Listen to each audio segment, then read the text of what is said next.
Chloral बार्बिचूरेट के अगला आता है हमारा क्लोरल डेरिवेटिव, जिसमें अगर हम एसिटिक एल्डिहाइड में क्लोरीन गैस डालेंगे तो वो बन जाएगा chloral, that is try chloro acetaldehyde. उसमें पानी डालने के बाद क्लोरल हाइड्रेट बन जाएंगे। Chloral derivative is one of the best hypnotic that is use for the large animal, that is horses और द कैटल। इसको अगर कार्निवोर में डालोगे तो ना वॉमिट हो जाएगी। मेटाबॉलिज्म की बात करें तो क्लोरहाइड्रेट की रिडक्शन भी होती है, ऑक्सीडेशन भी होती है। रिड्यूस करके ट्राइक्लोरो इथेनॉल बन जाएगा। ट्राइक्लोरो एसिटिक एसिड ऑक्सीडेशन करके बनेगा, जिसको हम यूरोकोलैरिक एसिड भी कहते हैं, जो कि यूरिन में चला जाता है, जिससे हमें फॉल्स टेस्ट मिलता है शुगर का। जनरली जो क्लोरल डेरिवेटिव्स हैं वो गाबा के एगोनिस्ट है, वैसे ही काम करेंगे जैसे कि हमने बार्बिचूरेट का पढ़ा। एंड इसमें जो अटैचमेंट साइट होती है इसके साथ साथ इथेनॉल और बेंजोडाइजेपिन की भी होती है। तो अगर हमें इसके ओवरडोज को ट्रीट करना है तो हम फ्लूमाजेलिन का यूज कर सकते हैं, that is the benzodiazepine antagonist. Now it is having a poor muscle relaxant, तो हम इसके मसल रिलैक्सेंट को अच्छा करने के लिए मैग्नीशियम सल्फेट दे सकते हैं in the ratio of 2:1। And chloropent और इक्विथेसिन दे सकते हैं, that is magnesium sulphate, pentobarbitone sodium in cattle और the horses. Then chloral derivative के बाद we are having the phenol derivative, that is the propofol. Propofol को slowly administer करते हैं। It is required for sedation, induction and maintenance. ये resemble करता है action में थायोपेंटोन को, तभी हम थायोपेंटोन के साथ प्रोपोफॉल का 1:1 सॉल्यूशन बनाते हैं। ये एक एमल्सन है तो हमें इसको शेक करना चाहिए, क्योंकि इसमें लेसिथिन और सोयाबीन ऑयल होता है जो कि बैक्टीरियल ग्रोथ को प्रमोट करता है। Aquafol is a soluble form of propofol. इसमें हम गाबा का, ये इसका सेम मैकेनिज्म ऑफ एक्शन है, गाबा के साथ एक्ट करता है। And then it is an excellent muscle relaxant कॉन प्रोपोफॉल। इसके बाद कार्डियोवास्कुलर सिस्टम में चेंज आ भी सकता है, नहीं भी आ सकता, बट जब हम इसको एडमिनिस्टर करते हैं तो वहाँ पे पेन होता है। तो जनरली हमें इसको 2% लीडोकेन के साथ एडमिनिस्टर करना चाहिए, लार्ज वेन में एडमिनिस्टर करना चाहिए। एंड देन डॉग और मैन में propofol is use for the treatment of long term status epilepticus. Now post anaesthetic effect में कैट में पैंक्रेटाइटिस देखने को मिलती है बिकॉज ऑफ ऑक्सीडेटिव हेमोलाइसिस। क्यों? क्योंकि इसमें ग्लिसरॉल की प्रेजेंस होती है। जनरली हम इसको डाइल्यूट करते हैं प्रोपोफॉल को विद 5% डेक्सट्रोज से, या फिर हमने बात करी थायोपेंटोल के साथ दे देते हैं। ओवरडोज हो गई तो रेपिनोवेग या फिर प्रोपोफ्लो देते हैं। इसके बाद हमने बात करी क्लोरल डेरिवेटिव, ये हमने बात करी फिनॉल डेरिवेटिव। अगला आता है हमारे पास इमिडाजोल डेरिवेटिव। इमिडाजोल डेरिवेटिव्स में etomidate is there, metomidate is there. Etomidate का मिथाइल डेरिवेटिव है मिटोमिडेट। इसका रिसेक्ट जो थेराप्यूटिक इंडेक्स है वो वाइड है, सेफ्टी मार्जिन अच्छा है, क्यूमुलेटिव नहीं है। इटोमिडेट की बात करें तो ये भी मतलब इन सब का एक्शन गाबा पे ही है, ठीक है। इटोमिडेट यूनिक क्यों है? क्योंकि कार्डियोवास्कुलर सिस्टम में ऑलमोस्ट नो चेंज प्रोड्यूस करता है।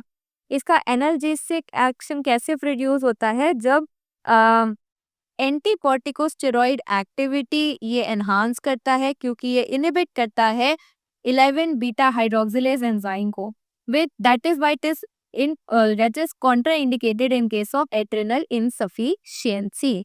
क्यों? क्योंकि ये एंटी कॉर्टिकोस्टेरॉइड एक्टिविटी कर रहा है, एड्रेनल इनसफिशिएंसी होगी तो ये पॉसिबल नहीं हो पाएगा, तो वर्सन हो जाएगी कंडीशन इन शॉर्ट। देयर जो इटोमिडेट होता है वो बाइल और फीसिस में रिलीज होता है, यूरिन में रिलीज होता है, मोस्टली यूरिन में होता है। मिटोमिडेट भी है, मिटोमिडेट का भी सेम एक्शन है, बस ये पिग और बर्ड्स में यूज होता है।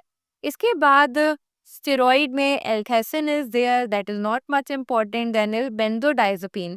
बेंजोडाइजेपिन की बात करें, it is pre anaesthetic medication, ठीक है। मिडाजोलम, इसको हम कीटामिन के साथ या फिर थायोबार्बिचूरेट के साथ यूज कर सकते हैं फॉर द एनेस्थीसिया। मिसलेनियस में ग्वाइफेनेसिन आता है जो कि इंटरन्यूरोनल मैकेनिज्म पे काम करता है, वहां पे नर्व की ट्रांसमिशन को ब्लॉक कर देता है। इसका जो स्ट्रक्चर है वो mephenesin that is a muscle relaxant उसके सिमिलर है। ट्रिपल ड्रिप में ग्वाइफेनेसिन, कीटामिन और जाइलाजीन को हम एडमिनिस्टर करते हैं। अल्फा क्लोरलेज जब हम एनिमल को देते हैं तो गारंटी नहीं होती कि वो बचेगा या फिर नहीं बचेगा। यूरीथेन, यूरीथेन पोटेशियम चैनल पे काम करेगा, एज वेल एज ये पोटेंशियल कार्सिनोजन है। यूरीथेन को जब हम हाइड्रोलाइज करेंगे तो वो कार्बनिक एसिड या फिर इथेनॉल में कन्वर्ट हो जाएगा। इसमें एनाल्जेसिया भी प्रोड्यूस होता है, मसल रिलैक्सेंट एक्शन भी प्रोड्यूस होता है। Then is beta naphthol ethanol.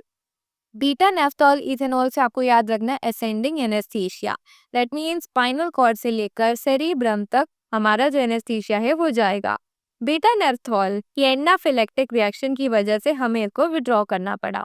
Then is the dissociative anaesthesia.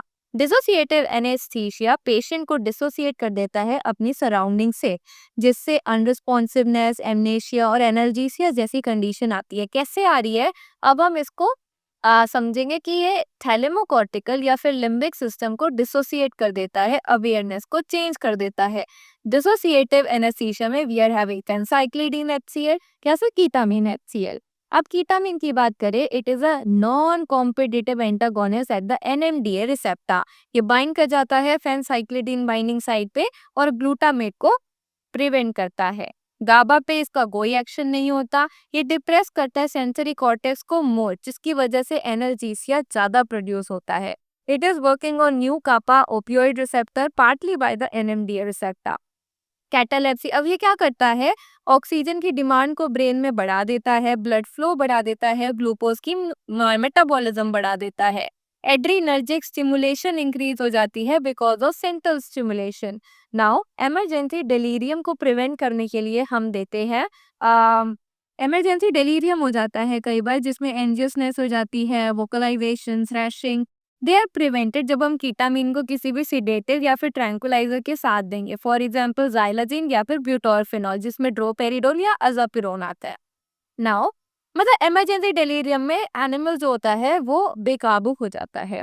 Now awakening कीटामिन में मेनली रिडिस्ट्रीब्यूशन से होती है। ब्रोंकोडाइलेटर की तरह हम इसको यूज कर सकते हैं to clear the obstructive airway. Little muscle relaxation होती है, स्टिमुलेट करता है सलाइवेशन को। तो कीटामिन पे शॉर्ट नोट आए तो हम ये सारी चीजें लिख सकते हैं।